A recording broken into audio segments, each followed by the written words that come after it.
palácio, esse homem agora ele é restituído por uma ação divina do próprio rei. E quem é esse rei, pastor Jean?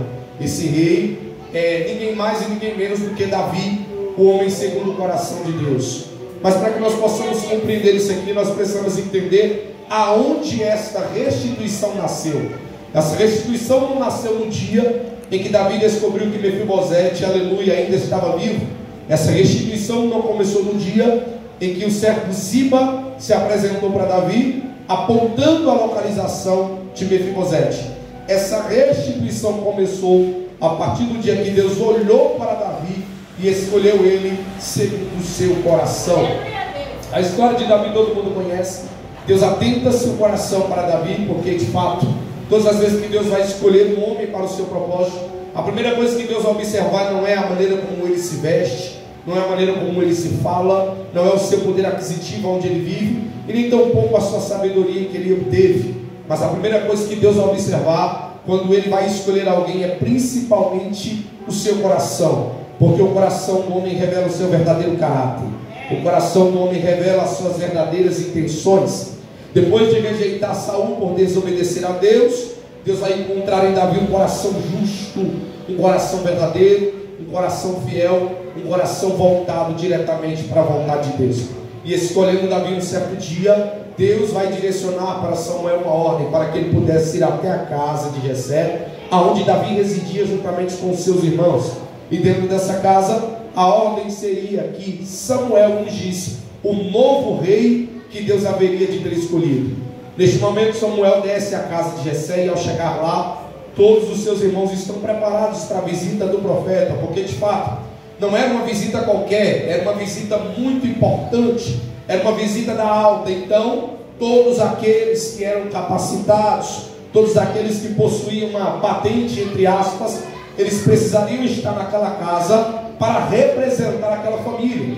Então de fato Davi ele não foi colocado, incluído nesse grupo, porque ele estava no pasto cuidando das suas ovelhas. Primeiramente porque Davi ele não tinha porte, aleluia, para assumir o lugar da posição diante do profeta. Segundo que Davi ele não tinha qualificações humanas para ser ungido como rei. Então de fato, ao saberem que Samuel iria à casa de Jessé, permaneceram com Davi no pasto e trouxeram todos os filhos de Jessé, guerreiros do campo, trabalhadores na batalha, para que pudessem se apresentar diante do profeta. Mas a resposta é eminente quando ele chega diante dos jovens, e quando ele observa os jovens, aparentemente ele vai fazer uma leitura e vai definir quem é o novo rei. Mas Deus o repreende e diz: não atente para a aparência, porque eu enxergo o coração. Eu já escolhi aquele a quem eu chamei para ser o novo rei. Manda chamar aquele que está faltando à mesa. Tem mais alguém? Tem. Quem é? É Davi. Está onde? Está no campo. Manda trazer ele para cá, porque ninguém vai se assentar na mesa enquanto Davi não chegar. Davi é convidado. Quando ele chega diante da presença de Saul, quando ele chega diante da presença de Samuel, Deus direciona Samuel dizendo: este foi aquele a quem eu escolhi para ser o rei. Aí então Samuel vai ungir a Davi como rei naquele dia, e a partir daquele momento o Espírito Santo de Deus se apossou da vida de Davi. Glória a Deus. Significa que a partir desse momento Davi se tornou um jovem cheio do Espírito Santo de Deus.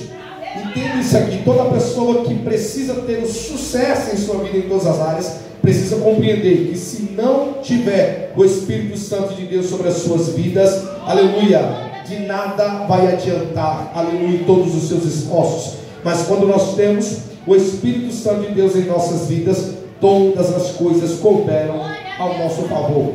O Espírito Santo de Deus ele é fundamental para a vida daquele que obtém. O Espírito Santo de Deus é fundamental para a vida daquele que principalmente usa a fé como a sua principal ferramenta no campo de batalha. A história todos conhecem. Davi, um certo dia, vai levar alimento para os seus irmãos da batalha, e diante desta presença ilustre de Davi, ele chega diante do arraial e está acontecendo um conflito entre os filisteus e os israelitas. Ninguém agora teria coragem de enfrentar o gigante Golias, porque o gigante, além dele ter um porte muito grande, ele era um guerreiro preparado para a batalha.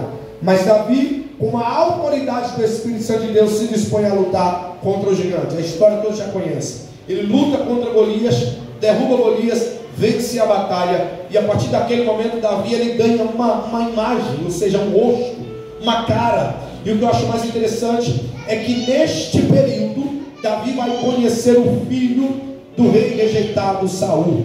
A partir desse momento que ele conhece o filho do rei rejeitado Saul, que mais conhecido como Jonatas, a Bíblia diz que Davi vai se afeiçoar a Jonatas em sua alma.